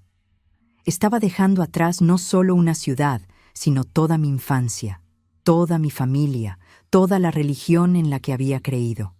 Pero por primera vez desde que descubriera la verdad sobre mi padre, sentí algo parecido a la esperanza. Tenía 15 años, no conocía a nadie en Madrid, no sabía cómo sería mi vida, pero sabía que sería mi vida. Y eso ya era más de lo que muchas mujeres en esa situación conseguían tener. Llegué a Madrid una mañana fría de noviembre de 1969. La ciudad era un mundo completamente diferente de todo lo que conocía. El ruido, el movimiento, la cantidad de gente en las calles me dejaban aturdida. Pero al mismo tiempo, había algo liberador en ese anonimato. Por primera vez en la vida podía andar por la calle sin que todo el mundo supiera quién era, de dónde venía, quiénes eran mis padres. Doña Irene, la amiga de la tía Elena, Me recibió en una casa pequeña en el barrio de Lavapiés. Era una mujer de unos 50 años, viuda, que trabajaba como modista en casa. Me dio una habitacioncita al fondo y se ofreció a enseñarme el oficio. «Aquí vas a tener que aprender a buscarte la vida sola», me dijo el primer día. «No puedo mantenerte indefinidamente, pero si eres dedicada, en unos meses ya estarás ganando tu propio dinero». Los primeros días lloré mucho. Lloraba de nostalgia por mi madre, de miedo del futuro incierto, de rabia por haber perdido mi adolescencia de esa forma. Pero doña Irene no tenía paciencia para lamentaciones. «Niña, las lágrimas no pagan facturas ni construyen futuro. Has escapado de una situación horrible. Ahora toca agradecer y seguir adelante». Tenía razón. Poco a poco, empecé a adaptarme a la nueva realidad. Me levantaba a las 5 de la mañana, ayudaba con la costura hasta el mediodía. Por la tarde iba a un curso de mecanografía que doña Irene me pagó, y por las noches estudiaba para completar el bachillerato a través de un programa para adultos. Fue durante esas clases nocturnas cuando conocí a otras personas que, como yo, habían tenido que reconstruir sus vidas desde cero. Había mujeres que huyeron de maridos violentos, hombres que salieron de pueblos pequeños en busca de oportunidades, jóvenes huérfanos intentando construir un futuro. Entre ellos estaba Juan Carlos, un chico de 20 años que trabajaba en una fábrica durante el día y estudiaba por las noches. Había perdido a los padres siendo niño y había sido criado por tíos que lo explotaban en el trabajo del campo. Se escapó a los 17 años y estaba intentando aprender una profesión mejor. Juan Carlos fue la primera persona a la que le conté mi historia completa. No en los primeros encuentros, claro. Tardé meses en confiar en él lo suficiente para revelar de dónde venía realmente y por qué estaba allí. Cuando finalmente se lo conté, se quedó en silencio mucho tiempo. Después me abrazó y dijo: «Eres la persona más valiente que conozco, y no voy a dejar que nadie te haga daño nunca más». Fue Juan Carlos quien me animó a buscar ayuda profesional para lidiar con el trauma de lo que había vivido. Conocía a un cura en la iglesia del barrio que, además de celebrar misas, tenía formación en psicología y atendía a personas gratuitamente. El padre Miguel era un hombre diferente de cualquier líder religioso que hubiera conocido. No hablaba de obediencia ciega o sumisión. Hablaba de sanación, de perdón, pero perdón que viene después de la justicia, no en lugar de ella. «Lola», me dijo en una de nuestras conversaciones, «lo que te pasó no fue culpa tuya, y salir de esa situación fue un acto de valor, no de rebeldía. A veces, desobedecer es lo más santo que podemos hacer». Con su ayuda, empecé a entender que religión y fe no eran lo mismo que la corrupción que había visto en la congregación de los Testigos de Jehová, que existían personas genuinamente buenas que usaban la religión para ayudar, no para explotar. Poco a poco, me fui reconstruyendo. Aprendí no solo a coser, sino a administrar dinero, a defenderme verbalmente, a confiar en mi propio juicio. Doña Irene, a pesar de la dureza inicial, se convirtió en una figura maternal importante en mi recuperación. «Llegaste aquí una niña asustada», me dijo un final de tarde, mientras doblábamos las costuras del día. «Ahora te estás convirtiendo en una mujer de verdad. Una mujer que sabe lo que quiere y cómo conseguirlo». Durante ese periodo de reconstrucción, empecé a entender mejor lo que había vivido. A través de las conversaciones con el padre Miguel y de la madurez que venía con la edad, pude procesar traumas que en su momento eran solo terror inexplicable. Entendí que mi padre no era simplemente un hombre malo. Era un depredador calculador que había construido el plan perfecto: usar la respetabilidad religiosa como escudo, la vulnerabilidad de las mujeres como oportunidad y el miedo y la vergüenza como prisión. «Depredadores como tu padre», me explicó el padre Miguel, eligen ambientes donde automáticamente son respetados y donde los cuestionamientos son desalentados. Instituciones religiosas, colegios, hospitales, lugares donde la gente baja la guardia porque espera encontrar bondad. También empecé a entender mejor lo que le había pasado a mi madre. No era una cómplice voluntaria, como había pensado algunas veces durante mi rabia adolescente. Era una víctima que había sido quebrada sistemáticamente hasta perder la capacidad de resistir. El proceso de destrucción de la voluntad de una persona, me explicó el padre Miguel, es gradual y calculado. Primero aíslan a la víctima de fuentes de apoyo. Después crean dependencia financiera, emocional, química. Por último, hacen que la persona crea que se merece lo que le está pasando o que no hay salida posible. En 1971, con 17 años, conseguí mi primer trabajo, de verdad, en una tienda de ropa en el centro de la ciudad. El sueldo era pequeño, pero era mío. Por primera vez en la vida, tenía independencia económica completa. Fue en esa época cuando recibí la primera noticia de Aguas Claras, después de casi 2 años de silencio. La información llegó a través de una carta que la tía Elena envió a doña Irene. La carta decía que mi madre había sido ingresada en un hospital psiquiátrico, oficialmente por depresión severa y adicción a medicamentos controlados. Benito había sido mandado a vivir con parientes lejanos en otra ciudad, y mi padre seguía siendo un anciano respetado, ahora casado otra vez con una mujer joven que había llegado a la congregación viniendo de una situación difícil. «Lola», me dijo Juan Carlos esa noche, «no puedes hacer nada por tu madre ahora, pero puedes hacer algo por otras mujeres que quizás estén pasando por lo mismo». «¿Cómo?» «Contando tu historia, escribiendo sobre ello, buscando periodistas, organizaciones que luchan por los derechos de las mujeres. Tu voz puede ser la diferencia entre que otras familias sean destruidas o sean salvadas». La idea me aterrorizaba.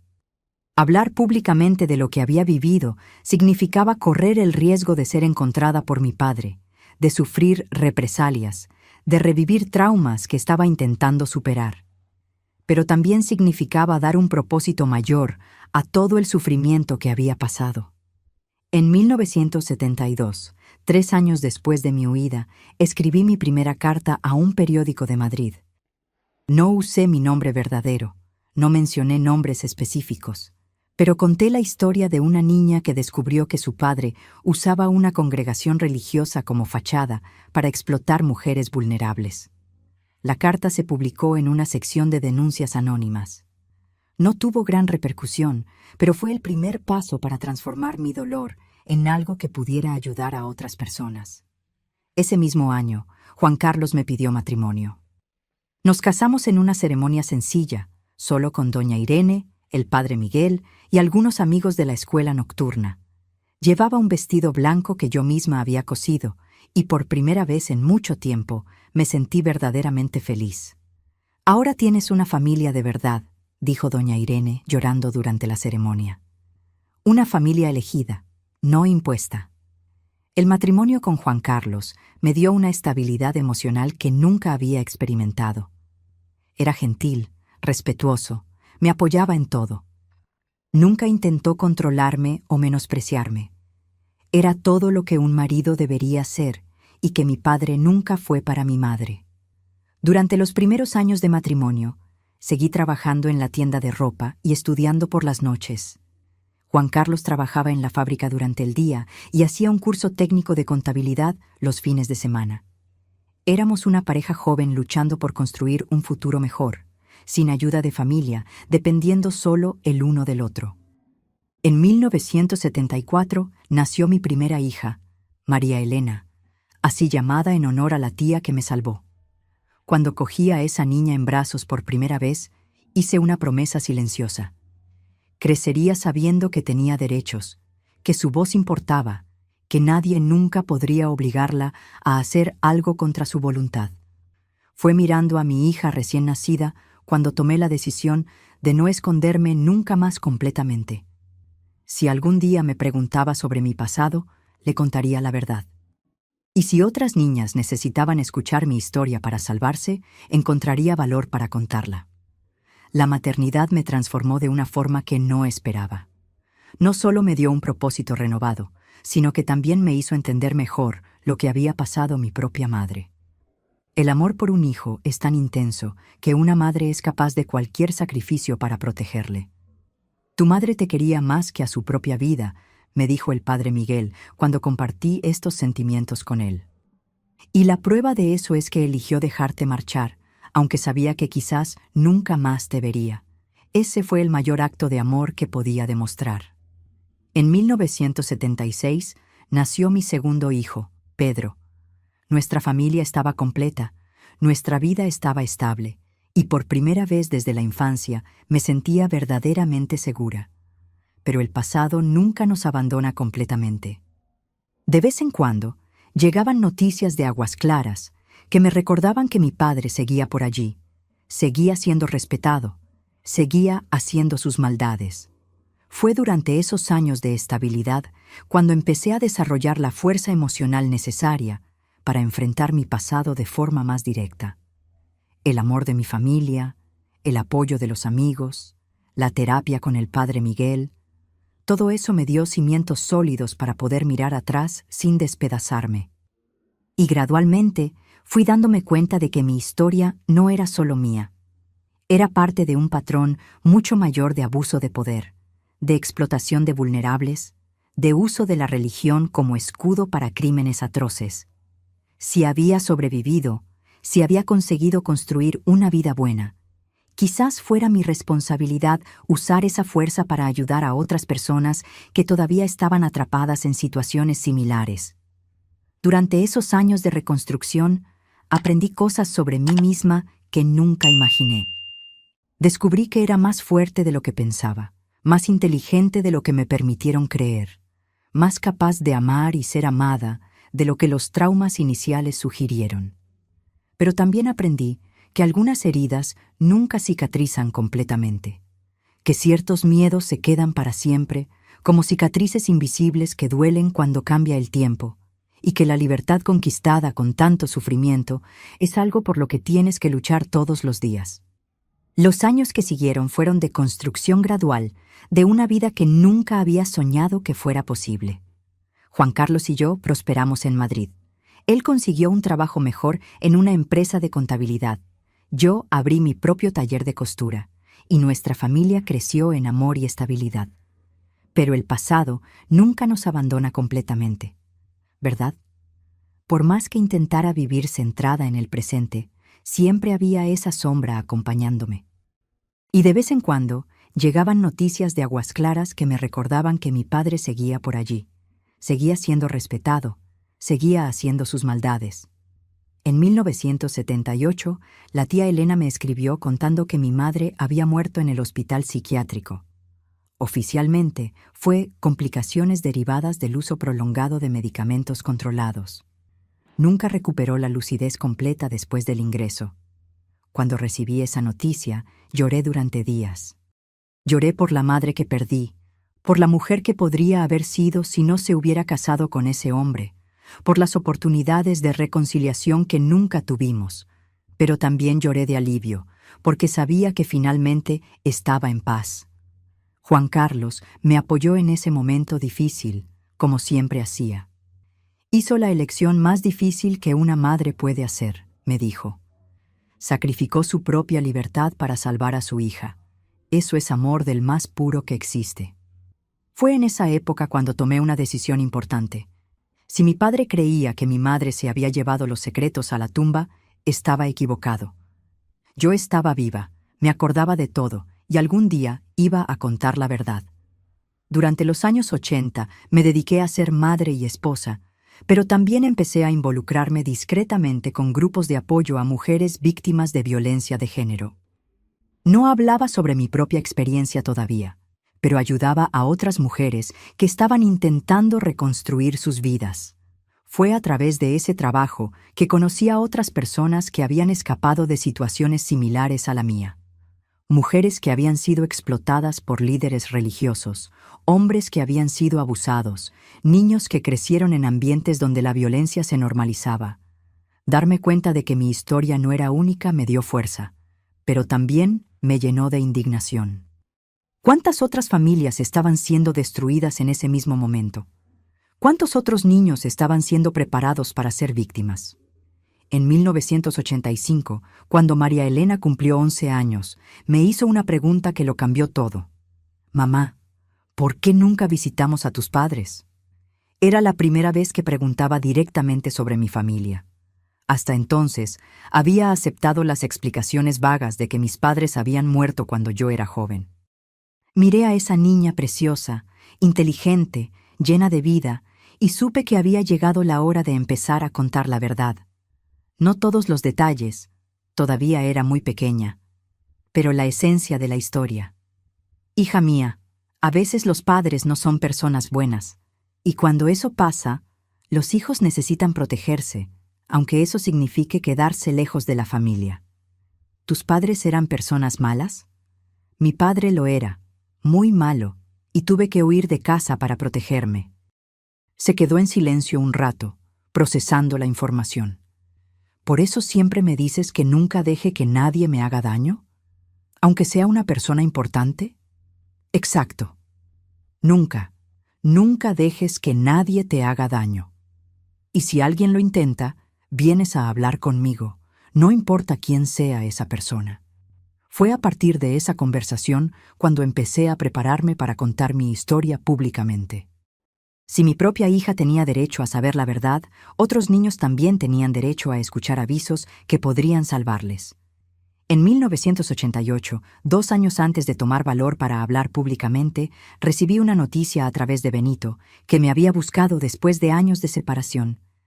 Mi padre había muerto de infarto. Tenía solo 58 años. Lola, me contó Benito cuando nos encontramos. Siempre supe que había algo muy mal en esa casa, pero era muy pequeño para entenderlo. Después de que tú te escaparas y mamá fuera ingresada, él me mandó lejos también. Dijo que era para protegerme, pero creo que tenía miedo de que descubriera la verdad cuando creciera. Hablamos durante horas. Benito me contó que se había alejado completamente de los testigos de Jehová en la adolescencia, sin saber exactamente por qué. Siempre que entraba en un salón del reino, sentía una angustia terrible. Ahora sé por qué. También me dio una información que me impactó. Nuestro padre había muerto 2 años antes, en 1986, de infarto. Cuando murió, me contó Benito, aparecieron mujeres en el velatorio que yo nunca había visto. Mujeres que lloraban como si hubieran perdido a alguien muy importante. Pero no era llanto de tristeza, era llanto de alivio, como si finalmente estuvieran libres de algo. Saber que mi padre estaba muerto me trajo sentimientos contradictorios. Por un lado, alivio, nunca más podría hacer daño a nadie. Por otro lado, frustración, había muerto sin nunca pagar por los crímenes que cometió, sin nunca admitir el mal que hizo. Pero también me trajo una sensación de libertad completa. Ya no necesitaba tenerle miedo. Podía hablar abiertamente de todo lo que había pasado sin preocuparme por represalias. En 1990, 15 años después de haber escrito esa primera carta anónima, busqué a un periodista de investigación de Madrid que era conocido por denunciar casos de corrupción y abuso de poder. Esta vez estaba dispuesta a usar mi nombre verdadero. Señor Roberto, le dije en la primera reunión, tengo una historia que contar, una historia sobre cómo los hombres usan la religión para esconder los crímenes más horribles, y tengo pruebas. Las pruebas eran principalmente mi testimonio y alguna información que la tía Elena había conseguido reunir a lo largo de los años sobre otras familias que habían desaparecido misteriosamente de Aguas Claras. No era mucho, pero era un comienzo. Roberto se interesó por la historia, pero me advirtió sobre los riesgos. Lola, acusar a un líder religioso respetado siempre es peligroso, aunque ya haya muerto. Va a haber gente que va a negar todo, que va a decir que mientes por resentimiento. Tienes que estar preparada para eso. Estoy preparada. He pasado 20 años preparándome. El artículo se publicó en septiembre de 1990, en una serie especial sobre abuso religioso. Mi historia ocupó 3 páginas enteras del periódico, con foto y nombre completo. Lo conté todo.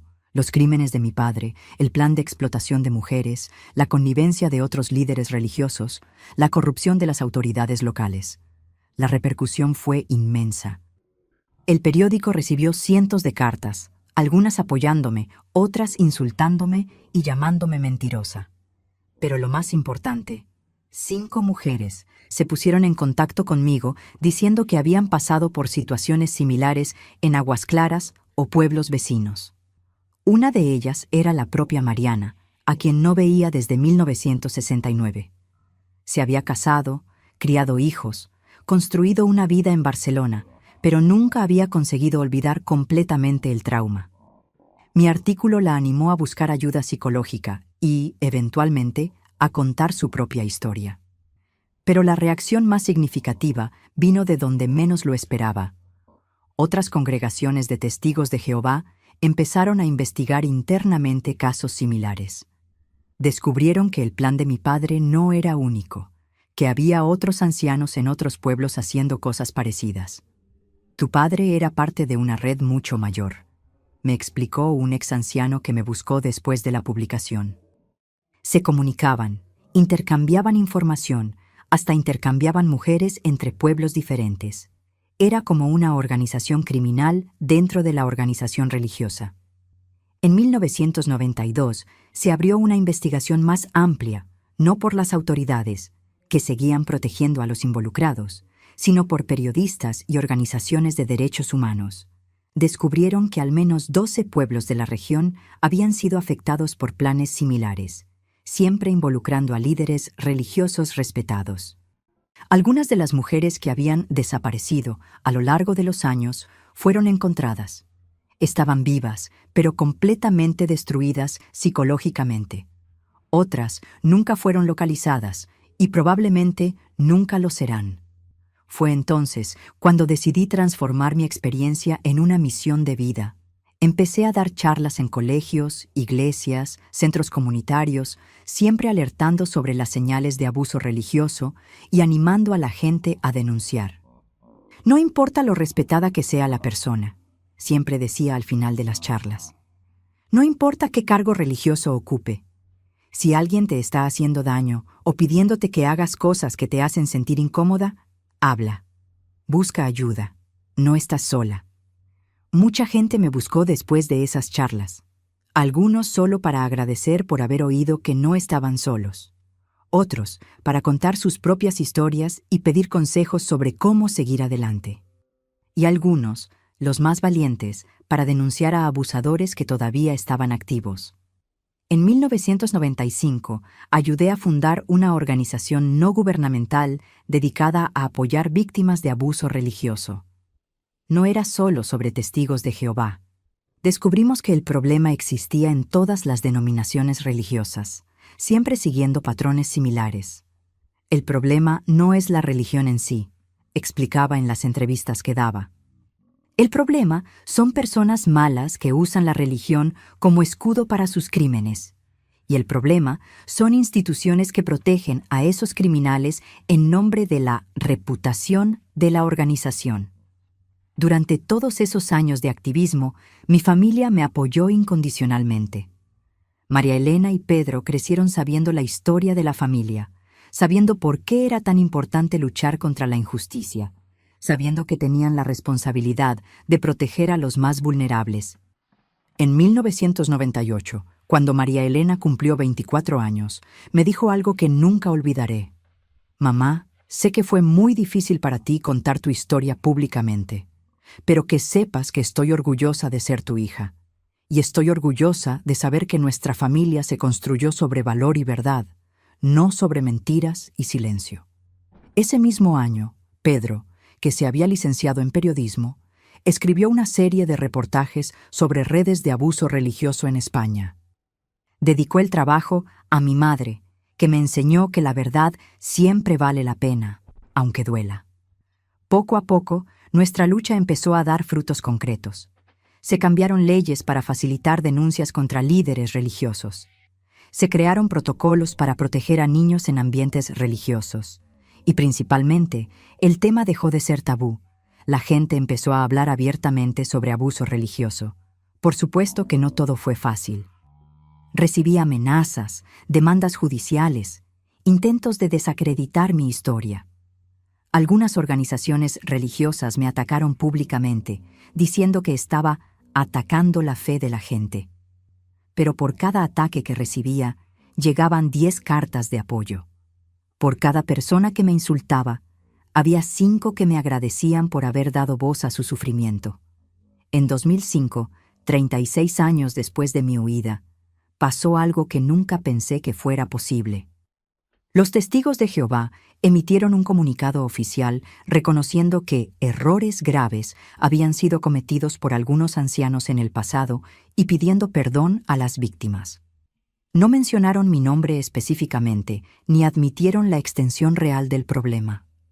Pero fue la primera vez que la organización reconoció públicamente que algo había estado mal. Es solo un primer paso, dije a la prensa en esa época. Pero es importante porque rompe el silencio. Y cuando el silencio se rompe, la sanación puede empezar. Hoy, a los 71 años, cuando miro atrás, veo una vida que fue marcada por el horror, pero también por la superación. Una vida que empezó en el infierno, pero que consiguió encontrar el camino hacia la luz. Mis hijos son adultos realizados, con familias propias. Mis nietos crecen sabiendo que tienen derechos, que sus voces importan, que deben siempre confiar en su propio instinto cuando algo parece mal. La organización que ayudé a fundar ya ha ayudado a miles de personas a liberarse de situaciones de abuso religioso. Y cada mes todavía recibo cartas de gente que leyó mi historia y encontró valor para denunciar a sus propios abusadores. Si pudiera volver atrás en el tiempo y evitar todo el sufrimiento, ¿lo haría? Es una pregunta difícil. Por supuesto que me gustaría haber tenido una infancia normal, padres cariñosos, una adolescencia sin traumas. Pero si cambiara mi historia, quizás no me hubiera convertido en la persona que soy hoy. Quizás no hubiera desarrollado la fuerza necesaria para ayudar a otras mujeres. Quizás no hubiera criado a mis hijos con la conciencia de que tenían derechos inalienables. Lo que más me duele hasta hoy no es ni lo que me pasó a mí, sino lo que les pasó a las mujeres que no consiguieron escapar. Mi madre, que murió loca y adicta. Las otras mujeres que llegaron a la congregación buscando ayuda y encontraron explotación. Los niños que crecieron en ese ambiente pensando que aquello era normal. Pero lo que me da fuerza es saber que mi historia salvó vidas. ¿Cuántas? Nunca lo sabré con certeza, pero sé que salvó algunas. Y a veces una vida salvada ya vale todo el sufrimiento. Hoy, a los 71 años, cuando miro atrás, veo un viaje que me transformó de víctima en superviviente, y de superviviente en defensora de otras víctimas. Fueron décadas de lucha, de sanación, de descubrimiento sobre quién realmente era por debajo de todo ese trauma. Aprendí que el perdón es un proceso largo y complicado. Durante mucho tiempo, la gente me preguntaba si había perdonado a mi padre. Y no sabía responder, porque no sabía exactamente qué significaba perdonar a alguien que hizo cosas imperdonables. Hoy entiendo que perdonar no significa olvidar o fingir que algo no pasó. Perdonar significa liberarse del odio que corroe el alma. Significa elegir no dejar que la maldad del otro siga destruyéndote años después. ¿Perdoné a mi padre? No lo sé, pero sé que ya no siento odio por él. Siento pena. Pena de un hombre que tenía todo para ser bueno: familia, posición respetada, dotes naturales de liderazgo, y eligió usar todo eso para el mal. Y siento pena principalmente porque sé que murió sin conocer nunca el amor verdadero, sin experimentar nunca la felicidad genuina que viene de hacer el bien. Vivió toda una vida rodeado de miedo, paranoia, culpa. Eso no es vida, es solo existir.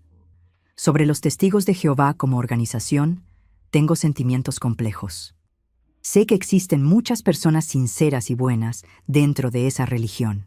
Personas que realmente creen que están sirviendo a Dios de la mejor forma posible. Esas personas no tienen culpa de los crímenes que algunos líderes corruptos cometieron.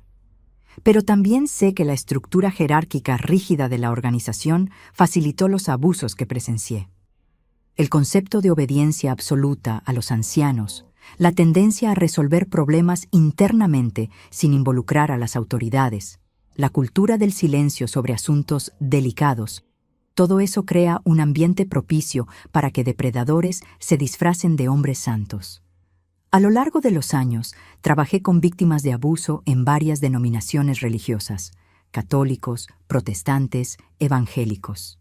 El patrón es siempre el mismo. Personas en posiciones de poder se aprovechan de la confianza y vulnerabilidad de los fieles. Mi consejo para cualquier persona que esté en una situación de abuso, religioso o no, es siempre el mismo. Confía en tu instinto. Si algo parece que está mal, probablemente está mal. No importa cuánta gente diga lo contrario. No importa lo respetada que sea la persona que está haciendo algo inadecuado. Y principalmente, habla, busca ayuda. Cuéntaselo a alguien en quien confíes. El silencio es el mayor aliado de los abusadores. Cuando rompemos el silencio, empezamos a romper también el poder que tienen sobre nosotras. Para las madres que pueden estar pasando por situaciones similares a las que pasó mi madre, les digo, vuestros hijos os necesitan fuertes, no solo obedientes.